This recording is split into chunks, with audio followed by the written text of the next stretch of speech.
Hi, guys, and welcome to week 4 of our bite sized course Beyond the Placement. For those who are new, thank you for joining me. And for those who are return subscribers, thank you so much for following me on this journey. It really makes it worthwhile. Don't forget to like and subscribe because this then helps to push out the algorithms and it can hit far much more people, and then the knowledge spreads widely. So, hey, just give me that like and then subscribe. I really appreciate it. So, we're here at week 4, which is amazing. For those who are just joining us, I strongly advise that you watch week 1, 2, and 3 because it will make more sense in chronological order. But if you happen to just stumble on this video and you want to listen, why not? Maybe you work a little bit unorthodox and then you'll go back and watch everything else. But in week 4, we are going to concentrate on the registration and the launching strategy. Now, remember, guys, these are bite-sized courses. They're not here giving you loads of details, but just enough to feed your curiosity, but spark enough interest for you to either reach out to me or for you to dig and do further learning. In this week, we're going to cover understanding the Ofsted registration process. So what does that entail? What does it look like? Many people talk about this process, but nobody wants to talk about the details. So we're going to dive in and have a look and just simplify this methodology so it's just easier for you and you don't feel overwhelmed. Then we'll look at building a pre-registration timeline. So what are the milestones? What are the things we need to hit? Within what time frame? And how do we do it? And then finally, plan for a successful home launch. So yes, guys, we're coming closer to week 5, and that means we'll be able to launch our home soon. And again, if all of this seems like it's a little bit too much, make sure you go through my catalog of videos where I simplify and break things down just so it's easier for you to understand. And if you really don't get it, why not visit my website and come and have a chat with me? I'm always happy to help. So let's look at the Ofsted registration journey. Everybody seems to think this is a breeze in the park, and then some people think it's so difficult. It's in the middle. It's difficult if you don't know about it, you've had no previous exposure, and it's easy if you've done it more than once, or you've been thriving for knowledge and you've literally sat through hundreds of hours of people speaking or reading to find out what is required. So before you start all of that Ofsted registration stuff, I know you already have your property and identified your registered manager or your responsible individual or nominated individual. These 3 components have to be in place before you even consider registering with Ofsted. If you're missing one of them, go back, watch my videos, and understand why they're required to be in place before you go to Ofsted. So once you've got those things in place, let's go and register. So go and visit the Ofsted registration page, which you can put in a simple Google search and it will come up for you. It's an official.gov website, so make sure you're on the right page. Open that application and it's going to ask you to register as the company, the business. Because remember, guys, I always say to you, don't get caught up in this CEO title because the business is greater and bigger than you. You just birthed the business. Now you need to get it in working order. So it's going to ask you to fill out the application, asking for your business name, the status, the registration number, the email address, the telephone number, website, all the logistics. Once you've done that, it's going to ask you to put in your registered manager's email address and details, and also your NI. Once this information is inputted, it will then send an application to those 2 individuals separately. And Ofsted will expect them to complete that application and submit it back to them. Once that's submitted back to them, they'll then let you know that the applications that's gone out to the RM and the RI has now been submitted back and they're taking your application to the next step. But before we do all of that, let's just go back and look at some of the stuff they're going to ask you for. So of course, they're going to ask you for your statement of purpose. This is what your business does, how it does it, whom, where, when, age group, service user group, all of it. And this is why I said in my previous video, the statement of purpose is like your Bible. It's important. It's just as important as a Bible is to a Christian, the Quran to a Muslim, etc. You need it, the statement of purpose for a managing director. Once you've uploaded that, it's also going to ask you to upload your policies, which includes your safeguarding policy, your health and safety, behavior management, etc. Those 6 policies are not all what you need to operate your business, but they're the 6 mandatory you need to attach to the application. Once that's done, you're then going to submit the application. So remember, your registered manager's done her bit, your RI's done their bit. You've attached all the required documents and it's gone off to Ofsted. They're then going to come back to you after that's done and they're going to give you a fit for person interview, guys. This is where they come out and interview your registered manager and your nominated individual. This is where they showcase their experience. They showcase their 2 years worth of experience of managing a residential setting. They showcase their experience around safeguarding and contextual safeguarding. They showcase their understanding around delivering a service and also safeguarding the team. They also understand safer recruitment, etc. Now, remember, guys, people often underestimate the role of the RI when that person is equally or more responsible than the registered manager, because they have the autonomy to go off to Ofsted and complain about the organization, the staff, or the manager without letting them know. So you want a good, robust, experienced RI who knows exactly what they're looking for, and they can effectively work well with the Reg 44 officer, the registered manager, yourself, and any important body that is involved in safeguarding the young person. Once that's done and you have your interview, guys, they will then give you your registration approval. Don't underestimate the interview inspection, guys, or the pre-registration inspection, because not only are they interviewing your manager and your RI, they're also testing your knowledge to see that you understand the setup of the home. Where's the fuse box? How do you disarm the fire panel should there be an error with the panel or a fire issue? Or when you're doing your weekly or monthly fire drills, they want to see that you fully understand what is required to keep a young person safe in a residential setting. Now, if you're mapping out a pre-registration timeline, it's very simple. All you have to do is attach dates to this, but just make it very simple, starting from left to right. The first thing you want to do is ensure that all your documents are in order. I cannot stress how important this is, because any delay in attaching documents or not having the right documents will overall delay your application going in and then overall delay Ofsted coming out. So finalize that you've got all your documents ready, they're all in order. Same with your registration, your registered manager. Does she have her certificate available? Is her DBS up to date? Is it on the updated service, etc. Once you've established those finalization of the documents, you're ready to submit your application, okay? Start your application and submit it. After that, you want to prepare for the interview. So do some mock interviews with your RI and RM. Team up with experienced managers or homes that are already open and get them to help you prepare for that interview group, that interview session. I would say join a Facebook group, but some of them can be quite overwhelming, where it has a mixture of very experienced, and managers with very little experience. So sometimes people can be shy to talk, but make sure this process is rehearsed and you go through this with the managers, because you want them to ace this. And also, it's important that they understand your statement of purpose, because it's your vision and dream they need to be able to execute. Ensure that you're ready for site inspections. I mean, this should be done before you even register. Ensure that your home is ready, fit to go.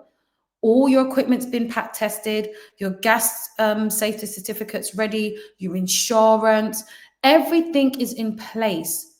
Adequate bedding, adequate toiletries for the young people, just everything. I've been in some homes where they're buying things days before the young person comes along. I mean, you want to prepare to succeed, not prepare and then fail. So just keep that in mind. It's so important. And then, of course, once the site inspections come and gone and you understand everything around your roles and responsibility, your approval comes in. That means your URN number is going to be in the post, ready for you to trade. Again, if you're planning for your launch or you're getting ready to open, you also need a checklist, right? I mean, have you onboarded the staff? Remember, if you interview with Ofsted on Friday and you get your URN next week, Friday, you're ready to trade. But you don't want to waste time on onboarding staff. You should have done this before because you want to now focus on getting your referrals in, getting those young people in. So make sure you do your onboarding from the beginning and training. Train your staff to be able to use Mentor or ClearCare or whichever intranet system you're using. Don't wait until they start. Build a nice team ethos and synergy by getting everybody on board before the home opens. Have those team meetings. But most importantly, make sure you follow the safer recruitment process. This is going to safeguard your children, safeguard your business, safeguard you.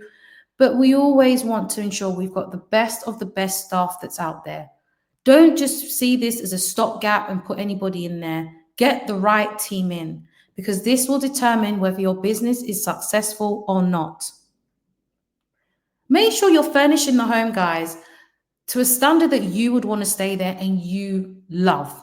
If you look at this slide on your screen right now, that's a reflection of my office, one of my offices in my homes.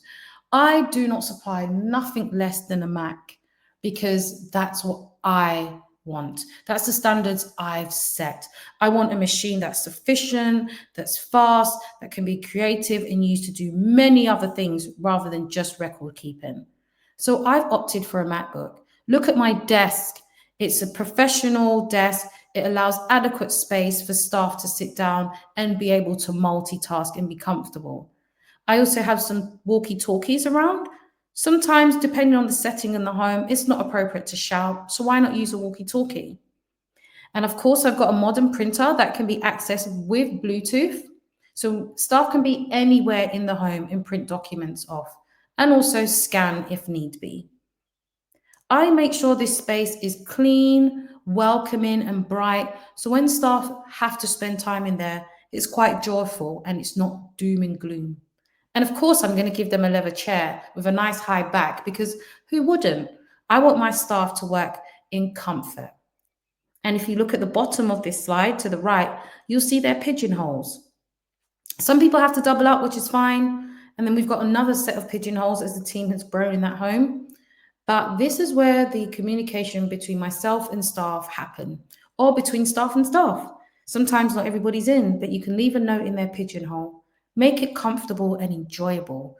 And of course, I love to color coordinate because it just shows that I care and it also reflects a nice synergy and a nice finish to the home. Test all your systems, test your rotors, test your records, your reporting, test the systems. You don't want to find humps and bumps in them as you're in operation. Work with it now. And of course, it's natural for some things they can't be tested until you're in operation. That's fine. And use the first couple of weeks to tease that out. But go through things, explore tools that you can use to empower the staff in your home to make the work enjoyable, easy flowing, and it all adds up in chronological order when looking across the board. Ensure that your fire drills and fire checks are done, I would say, at least every week. I know some organizations do them monthly, but if you really want the truth, my homes do them daily because that's just something that's personal to me that I feel is a very strong core value for our organization. And we've chose to lead weekly, but some do monthly or daily, but choose whichever suits you best. I love daily, as I said, and some homes I've had to do weekly depending on the young people's needs, but Always think of it this way. It takes 5 to 7 minutes to check a system. Why can't we do that daily instead of weekly or monthly?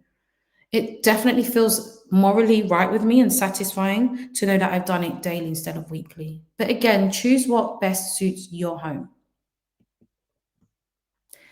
Risk management. When setting up this business, everybody assumes it's going to be okay. There's no mistakes that's going to be made, or you can't make any mistakes. But I love planning for pitfalls. Not only does it save time, but most importantly, it saves money. And you do not have time and money to waste when setting up this business. It really needs to flow. You need to understand what is required of you, what is not required of you, what is a priority, and what just needs to fall on the wayside.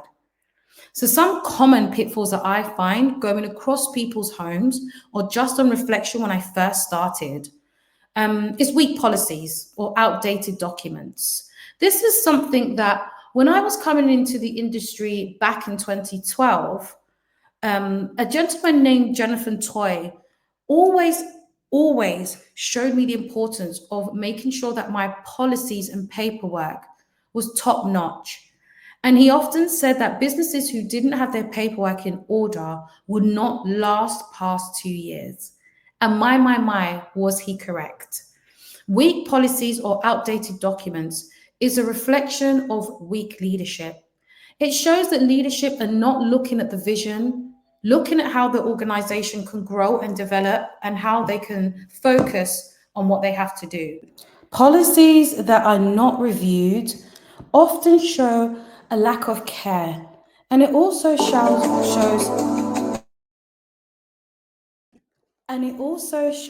the lack of accountability. We want documents to be strong and reflect the organization's vision and purpose. We always want to ensure that we step forward with our best feet, and we also want to plan. We don't want to fail and then plan. We want to plan to eradicate failing. So, looking at our documents and ensuring they match with our vision is key. Incomplete staff checks. Again, guys, just forgive me. You're going to have some background noise because I'm actually in one of my homes recording this. The bell's gone off twice, and the service user can be quite loud. So, if you hear any background noise, just know this is authentic. We are recording from one of our homes, not in our front room. So, this shows you how authentic this message is. Back to incomplete staff checks. Many individuals do not complete the staff checks adequately. Not only is this against the law, but it also breaches safer recruitment. You wouldn't let a stranger in your home to look after your children. So why would you let a stranger through your door of business where you equally have the responsibility of ensuring those children are safe? Your staff checks is not just about doing DBSs and reference checks, but it's ensuring you've put in every strategy in place to limit any possibilities of anything going wrong. So we all know it's okay to get a reference by email, but how many of you follow up that reference with a phone call to that organization to ensure it is the organization that gave the reference and not somebody's friend? How do you ensure that their work history is complete? And how do you ensure that their qualification was completed by them and not a family friend? What questions do you use when doing staff checks? And how do you even reinsure this through the interview process? This is your responsibility. It's a huge responsibility, but it's not there for no reason. It's there to safeguard yourself and the children. So incomplete checks can have a detrimental effect on not only the organization, but also the young person who's left in their care. Let's look at properties not meeting the standards. I am so shocked that people still rent properties. Sorry, guys. As I was saying, I'm really shocked that people take on properties and start renting properties before they've even got planning permission. Guys, you need C2 or maybe C3B planning permission but I definitely know you need C2. You need planning permission to be a legal children's home. Ofsted asks you to attach the planning permission certificate to the application. If you don't have this, you are going nowhere. And if you haven't done your research around whether the property is likely to be given C2 planning, you're now stuck with a property for at least a year, and you are going to have to pay that rent. So ensuring the property meets the standards is crucial, especially for you to save money and also for you to save time. Because what are you going to do with a property that doesn't get the planning? Have you thought of a contingency plan? You need to have a plan in place. So ensuring the property meets the standards is great. And if you have no clue on how to search and what to look for, I have an amazing detailed video on my website, www.sherryjohnson.co.uk. And in the store, I have a video where I break down in great detail how to search for a property, how to apply for planning. I even give you a bonus, a template of my planning permission, my flood risk assessment, and all the documents I submitted to planning. So I literally give it to you on a plate. You just need to go and watch that video and you've got it. So no excuse on you don't know how to apply for planning. I literally give you the template that I wrote to planning to apply for my own homes. So please take advantage of it. Don't be afraid, jump in. The most planning can say is you got it wrong, apply again, or you didn't get it. But going through the experience is more powerful than just getting somebody else to do it. And lastly, inadequate leadership preparation. You can't get your auntie to be the RI or the RM unless they have substantial experience, which is required by Ofsted. Inadequate leadership leads to a failing home. The leaders are the ones who are responsible for driving the vision, the mission, understanding the statement purpose, being creative, exploring alternative ways for the young people to engage, constantly be on a wheel of learning and love what they do. You cannot pluck somebody from ICT to then be a registered manager. They have no clue. And if you think somebody can just come in and wing it through the interview, you are going to be left very shocked after 2 years of not having a standing business. You would have done all of that for nothing. So having an adequate leadership team is important. And take your time to get the experience. I often hear people who are residential workers for 2 years or 3 years talking about they want to be managers. How can you be a manager if you've not even worked in a senior role? There's a process to this, guys. And there's a time scale and there's a reason why things should be done in chronological order coming through. It's to avoid common pitfalls and waste of money. Understand what's required. Stick to it, stick to the blueprint. It doesn't need rewriting. Ofsted won't accept you rewriting it. They just want you to stick to the blueprint. Let's reflect and share, because one of the things you're often going to find in this sector is self-reflection. It's key and pivotal to your practice, but also in terms of leadership, because you need to reflect on events that have gone past, how you could have done things better, how you could have dealt with things better, or could you have allocated things to people to minimize any interruption. Think about this process. You're in week 4 now. Think about it. What part of registration feels most confusing? What part don't you get? What bit do you need a little more detail in? Who do you need to hold your hand and clarify things for you? Because there's no excuse. Because time and time again, I've always said, share your thoughts in the comments, send me an email, but the most effective way to get all the help you need is just join my WhatsApp group. I mean, you get an opportunity to ask me all the questions you like, direct contact from an actual homeowner, not just a consultant, an actual homeowner, and somebody that's been doing this for a very long time. What helps you to stay motivated during slower phases? because your finances might fluctuate. And at times you might just think, I can't be bothered. I'm not doing this anymore. It's not going to work. But I promise you, things change. If I can do this, you can do this. I started my first children's home with no consultant, no experience. And most of the advice that I give, actually, not most, all of the advice I give you is based on my personal experience, whether it's through making mistakes, having wins, and just learning.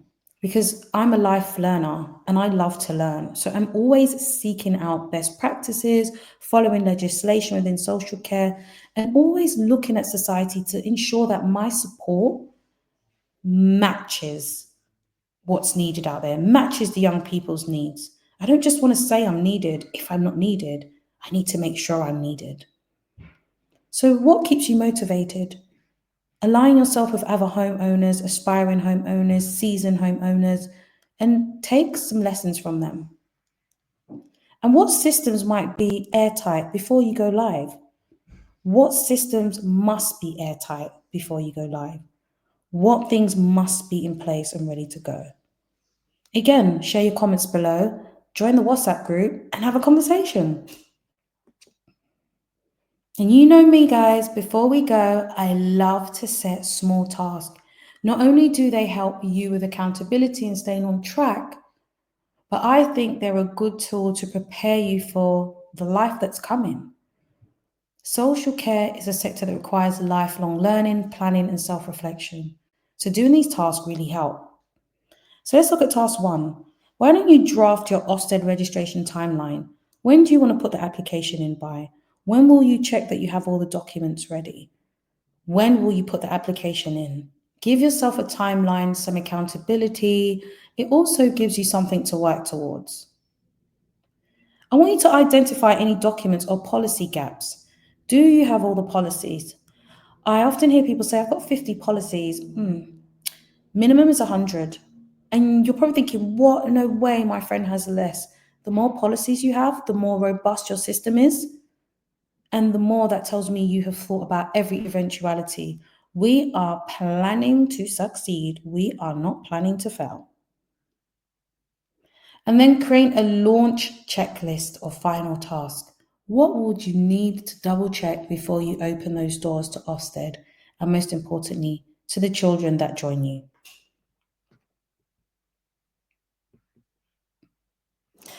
And again, congratulations!